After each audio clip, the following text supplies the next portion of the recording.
Hey Big Tractor Power fans, I'm Josh from Tractor Chasers, and we're out here with Kurt Smith and his Half Scale Tractor Company, and we're going to check out some of these awesome half scale tractors that he makes.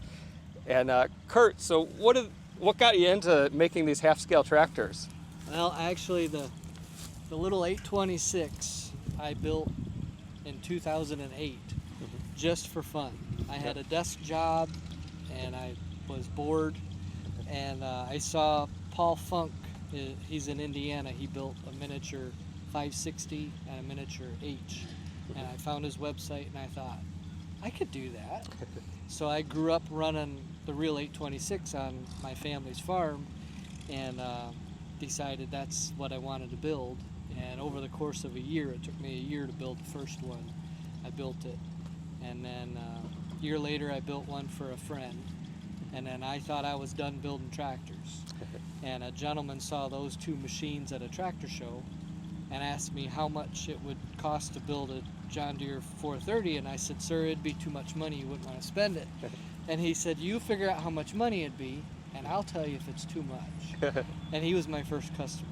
Yeah. And I've been building tractors ever since. I've made 55 machines now. Wow. I've got 2 machines in Canada, and I've shipped parts to Denmark, and then a gentleman took my parts and made, I think, an 1206 or no 1256 on a chassis that he had in Denmark. So it's been a fun ride. Yeah. And what's the name of your business? The Little Tractor Company. The Little Tractor Company. Yeah. Perfect. Yeah, it started as a business in 2010. I built my first tractor in 08. Yeah. And it's been fun. Yeah. Let's go walk through them, and you can kind of tell us how they're built and what you start with. Yeah. So. Well, this is my son's tractor. This is about as big and bad as a machine as I can build. This was a Boland's G174. Was originally built by Iseki in Japan, and it is front wheel assist. It's got, the rear axles are 2-inch diameter rear axles. It's a 17 horse tractor. It's got a 3-speed rear PTO. It's got a category 1 3-point hitch. Steering brakes. It's literally a miniature farm tractor. And I turbocharged it. It's got a Garrett 1242 Garrett turbo on it. And then we took it to one plow day with a single bottom plow, and it didn't even know it was there. So I then built, the next winter I built a custom 3-bottom plow for it to make it work, and it makes it work. It's an adjustable plow, so I can open it up to 3 feet wide for sandy ground, and I can close it down to 2 feet wide for heavy ground. So when I go to a plow day, I can pretty much play with it no matter what. Yeah. And so what amount of fabrication goes into this? Obviously you've got the hood and fenders and all that, but is there more fabrication to the frame or anything? No, the engine, transmission tunnel, and rear end and front axle are all stock. I do a hood, a grill, the front weight rack. All rims are custom built because it had skinny little rice tires on it, so those all get custom built. This has dual hydraulics on it, which most of my machines don't, but in order to run the plow it needed dual hydraulics. And then with the turbocharger I go in the pump and I turn the fuel up on it.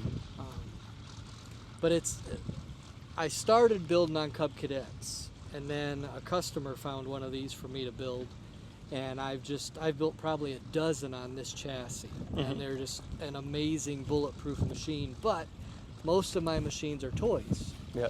Literally, this is the only machine I've ever built that actually works. You know, most of them are parade queens, which is fine.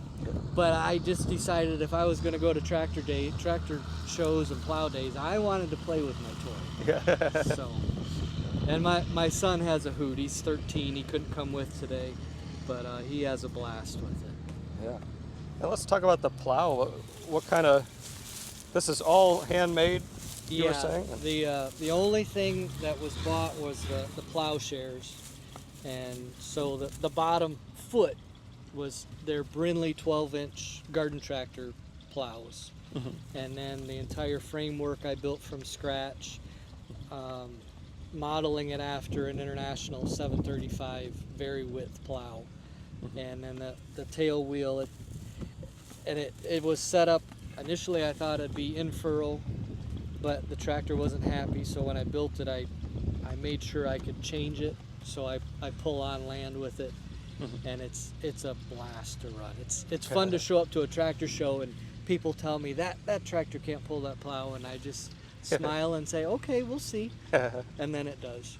And what is the horsepower of the 1206? That was 17 from the factory. With the turbo, it might be 18 or 20, I have no idea. The turbo's there really just to make noise. Yeah. It makes a whistle and it makes people smile. Yep, that's what people like to hear. Yeah, so it's fun. Yeah. But this is number 46 that I built. And I built this initially in 2019. It was a 1466 initially, and then 2 years later I rebuilt it into a 1206 because Eli decided he thought he might want a 1206. So I said, okay. So that's what I did. And you've also got this beautiful 806 Sweetland here. Yep. This is a customer's tractor. I'd never done an 806, and he wanted something different. This is a Kubota B6200 underneath. Again, turbocharged with that same Garrett, but it is front wheel assist. Again, the whole chassis is bone stock aside from that turbocharger, and then hood, grill, fenders. The fenders are made out of 3/16 inch steel. When I built them, I stood on them. I wouldn't do that now because it's painted, but and then the front fenders, he wanted front fenders on it, so those are actually trailer fenders that I cut and made brackets for. About how long does it take you from start to finish on a build like this? Yeah, this is I think 150 to 200 hours. Yeah. Depends on the model I build, and I've built 2 shades of green. I've built mini mows, cockshuts, 2 case backhoes. It just each model presents different problems, and different amounts of labor goes into each one. Yeah. The 1206 and 806 are about 150 hours.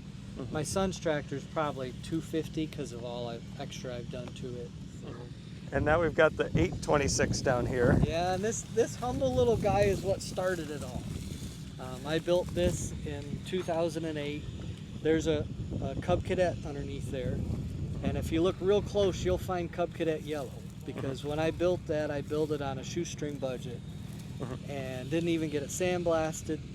Did the best I could in the back of my shed, and what's funny is if I build on a Cub Cadet now, which I still have a few times, all the dimensions are the exact same as this tractor.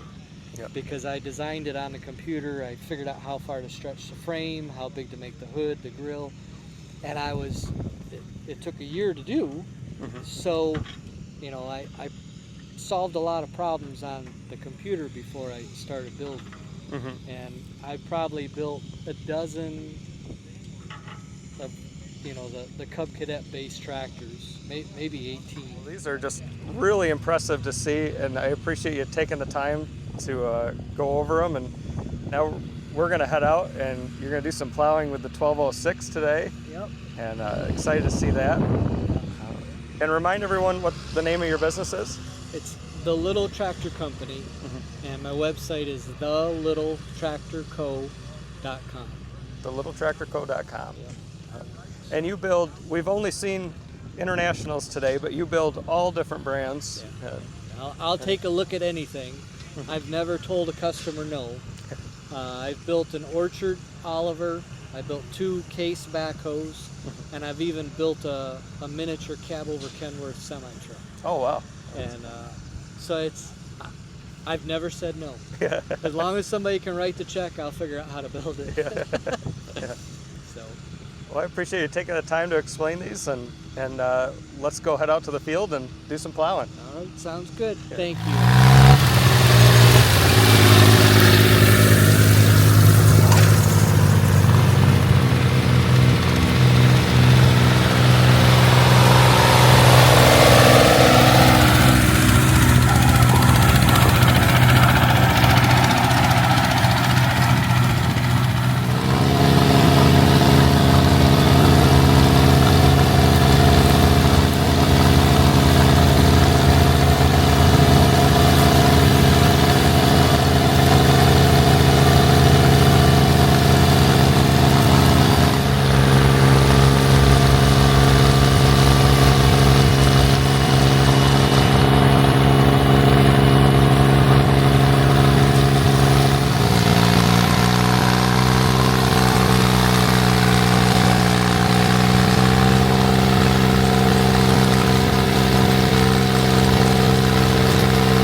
Thank you to Kurt and Josh for a great explanation and tour of these interesting half-scale tractors. I would like to hear in the comment section below the video if you could pick out one mini machine to have in your collection. What model and brand would you pick? If you've appreciated this presentation, I hope that you'll consider subscribing to Big Tractor Power YouTube, where there's over 3,000 videos of farm machines in action. As always, thank you for watching.